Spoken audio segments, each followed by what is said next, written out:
Bonsoir à tous et bienvenue.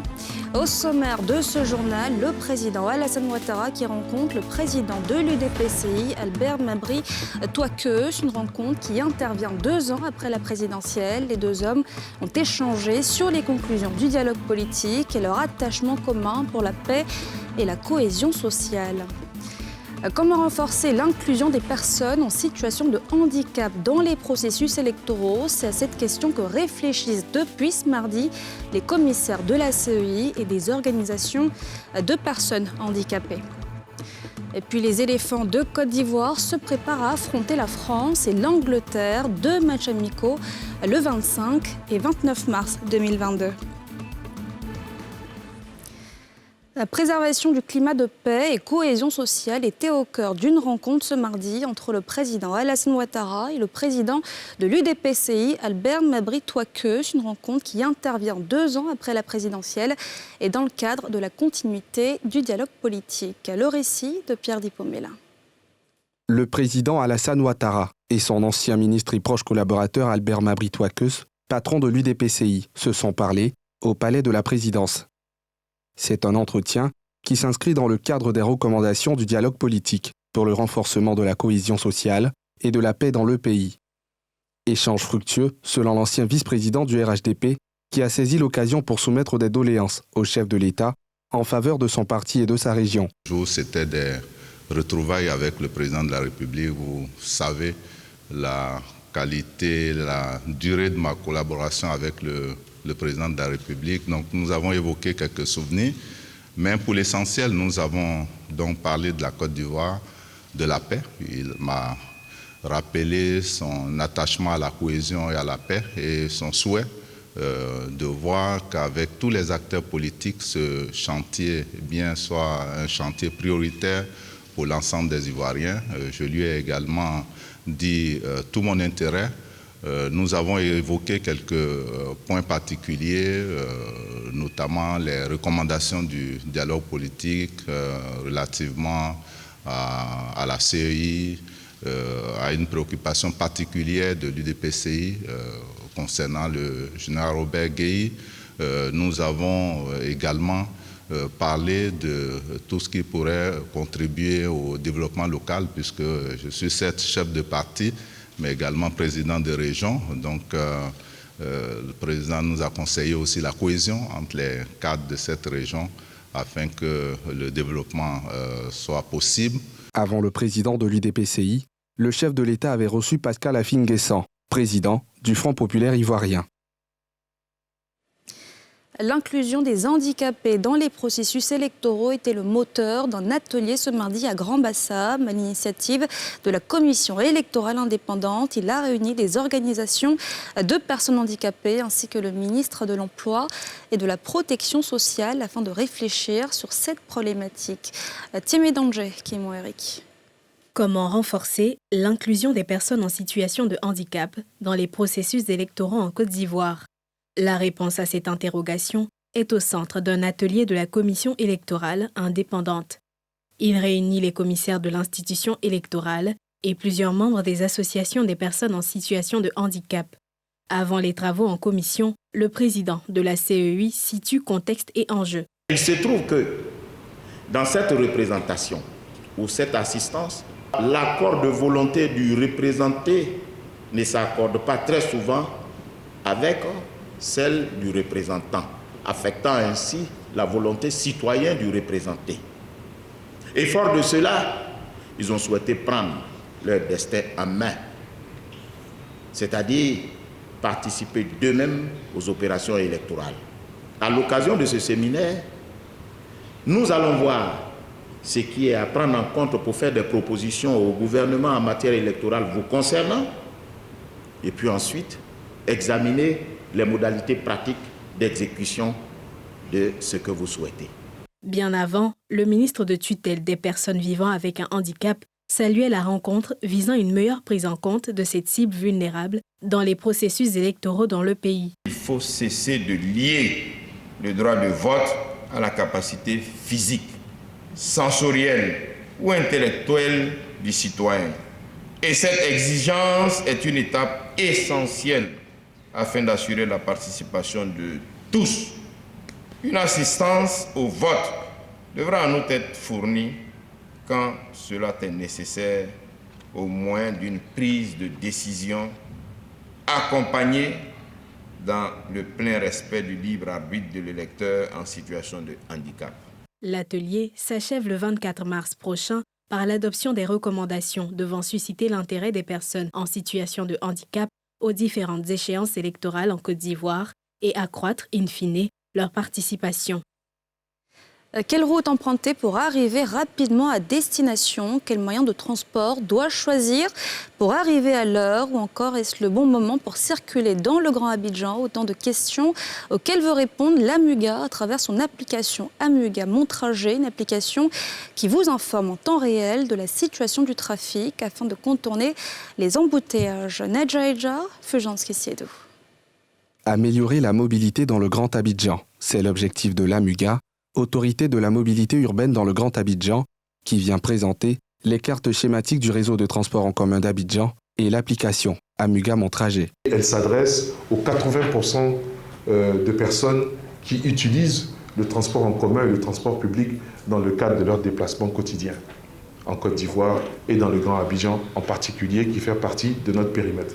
C'est une application de calcul d'itinéraire, donc c'est pour donner l'information aux voyageurs, aux usagers. Donc les possibilités de transport en commun dont dispose un usager pour se déplacer d'un endroit A à un endroit B.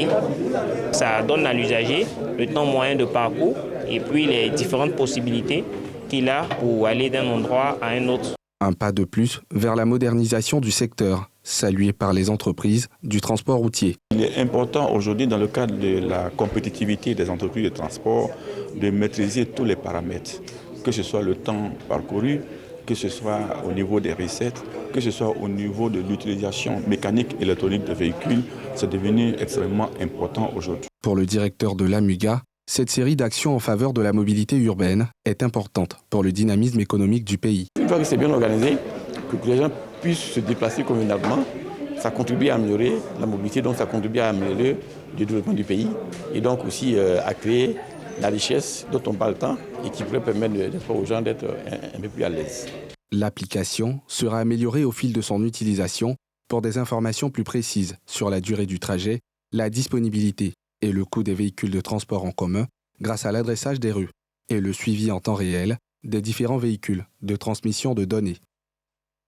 Alors que le Nigeria fait face à une crise énergétique sans précédent, liée notamment à la guerre en Ukraine et l'explosion du prix du baril du pétrole, nous sommes interrogés sur la résilience de la Côte d'Ivoire dans le secteur énergétique. C'est un expert qui a répondu aux questions de Nadjaïdja et Fulgence Kissiedo. Les ressources naturelles primaires, l'outil structurel de production, de transport et de distribution, le potentiel énergétique, la disponibilité des ressources humaines et la stratégie énergétique sont autant d'indicateurs qui confirment la résilience de la Côte d'Ivoire dans le domaine de l'énergie. La Côte d'Ivoire a largement la moyenne, comme je dis largement la moyenne, sur ces 5 vecteurs qui sont les 5 indicateurs de performance en termes de résilience énergétique. Aujourd'hui, le pays, en tant que hub énergétique, peut exporter son supplément d'énergie. Si l'on se souvient de la crise énergétique en 2021, avec comme conséquence le rationnement de l'électricité et une hausse du prix de certains produits tels que le ciment, le pays s'en sort bien dans le domaine avec une couverture en électricité de plus de 80% du territoire national et une résilience forte en raison de la stratégie nationale. Aujourd'hui, la Côte d'Ivoire s'appuie sur ses acquis qui sont l'hydraulique, l'hydroélectricité et le système gazier pour la production de centrales. Et ça, c'est une stratégie qui est une stratégie réaliste, qui tient compte des réalités du pays. En plus de sa dizaine de centrales de production, le centre de dispatching récemment inauguré à Yamoussoukro va accroître la performance du pays dans le milieu de l'électricité.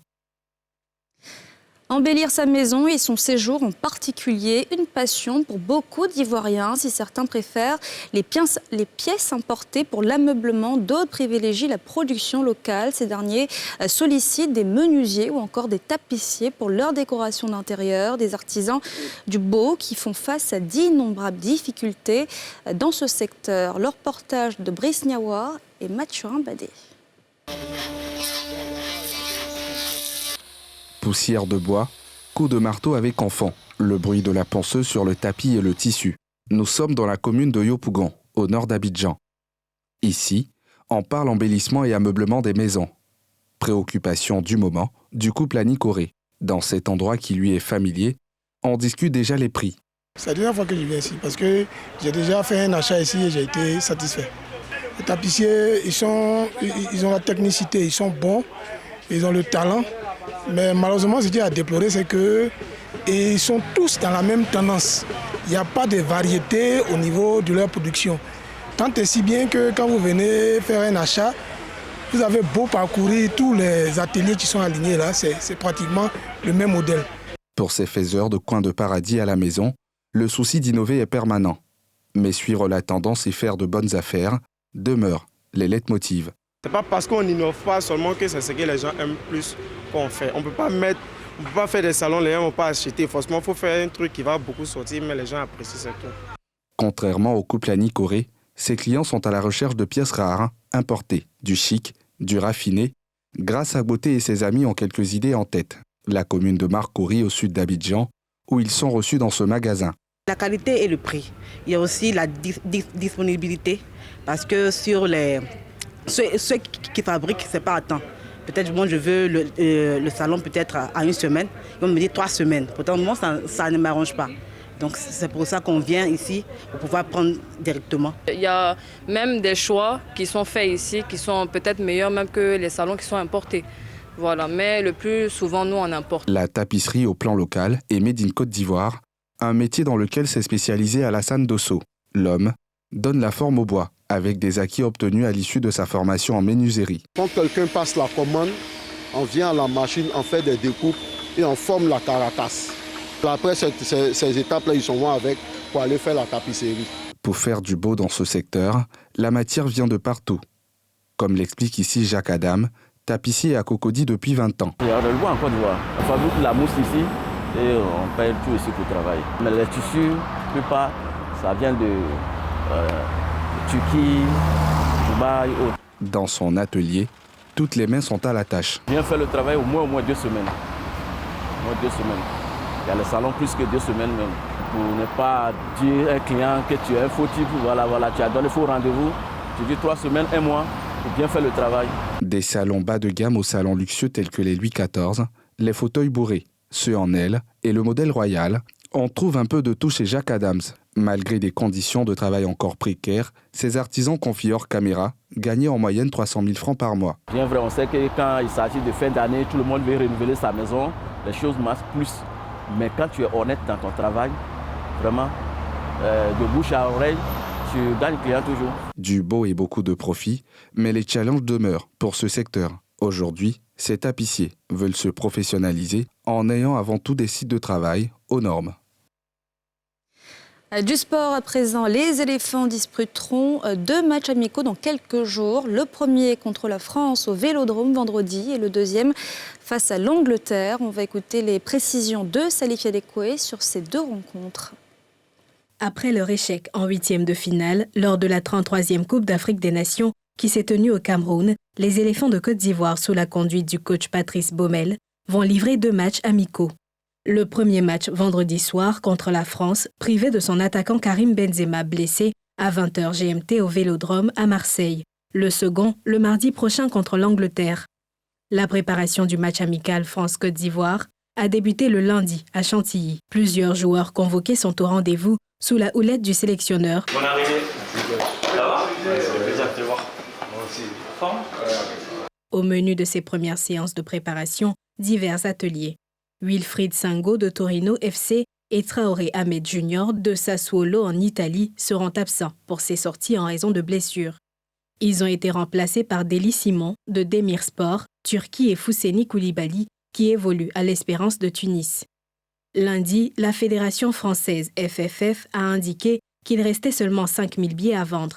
La capacité commerciale de l'enceinte olympienne est de 67 354 spectateurs. Les éléphants, 2 fois champions d'Afrique des Nations, 1992-2015, rencontrent les Bleus pour la 3e fois depuis 2005. 2 tests pour les pachydermes qui seront absents lors de la prochaine Coupe du Monde au Qatar. 2 grands matchs avant la CAN que le pays accueille en juin 2023. Et puis, dans le 1950, on vous fait découvrir ou redécouvrir la culture ivoirienne sous toutes ses formes. Découverte ce mardi du Flali, une danse de réjouissance en pays gouro, un véritable trésor ivoirien, mais qui reste peu connu dans le pays. Le reportage de Mardoché Kwasi et Mathurin Badé. Petit Zirifla, village paisible de la sous-préfecture de Voué-Boufla, situé à une vingtaine de kilomètres de Zionoula, dans le centre-ouest de la Côte d'Ivoire. Ce village fait partie des rares localités du pays gouro, qui garde jalousement l'héritage du Flali, une danse héritée d'un peuple voisin appelé Ouan. Le Flali veut dire la femme peule en gouro. Elle incarne la beauté, la plus belle femme du pays gouro. Le peuple gouro est un village qui travaille au champ. Quand tu es la plus belle femme, les gens viennent pour la marier, pour qu'il puisse travailler dans ton champ, pour qu'il ait la nourriture. Et non seulement pour la nourriture, mais la paix, la cohésion, la danse qui réunit tout un peuple. Bien que pratiqué par les hommes, le masque du Flali n'est pas un masque sacré. C'est une danse de réjouissance qui s'exécute à des occasions exceptionnelles. On fait sonner le Flali lorsqu'il y a les réjouissances, les mariages, les fêtes d'indépendance, quand le président de la République arrive, quand il y a les étrangers de marque qui arrivent.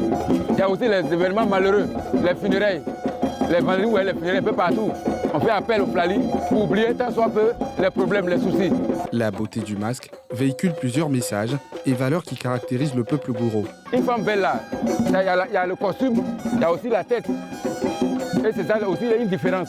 Vous voyez les plumes d'oiseaux qui sont derrière le masque qui est là. C'est que le peuple gouro est un peuple d'intégration. Qu'est-ce que ça veut dire? Les plumes que vous voyez, il y a plusieurs pays. Les oiseaux de plusieurs pays qui sont réunis là. Pour dire que tu es burkinabé, tu es malien, tu viens de n'importe quelle région, tu es la bienvenue dans la Marabout. Une beauté qui se voit également à travers les pas de danse, parfaitement synchronisés avec la belle musique produite par les instruments.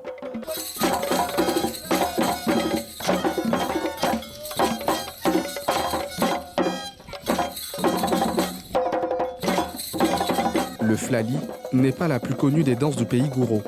Pour corriger cette situation, plusieurs initiatives sont prises par les cadres et les autorités locales pour mettre en lumière cette richesse culturelle. Je vais initier un projet, un festival, le festival Flali, pour promouvoir cette danse-là. Et pas seulement la danse Flali, toutes les autres danses traditionnelles. Parce qu'il faut reconnaître la Maraoué et plus précisément le peuple gouro regorge assez de danses traditionnelles. Donc il faut valoriser. J'envisage rentrer en contact avec toutes les autorités pour voir un peu dans quelle mesure, pour voir la faisabilité de ce projet. J'ai demandé à ce qu'il y ait un institut des arts gouro. L'institut des arts gouro, là, vous n'avez pas à vous déplacer. Là-bas, on allait avoir l'exposition de tout ce qu'on veut et on allait expliquer tout ce qui s'est passé. Tout comme le Zaouli, la danse Flali est un pan important de la culture gouro et partant de la Côte d'Ivoire à préserver et à promouvoir ce qui va contribuer à un meilleur rayonnement culturel du pays. Et sur cette découverte, je vous souhaite à tous une excellente soirée. Merci d'avoir suivi ce journal. On se retrouve demain, même heure. Excellente soirée à tous.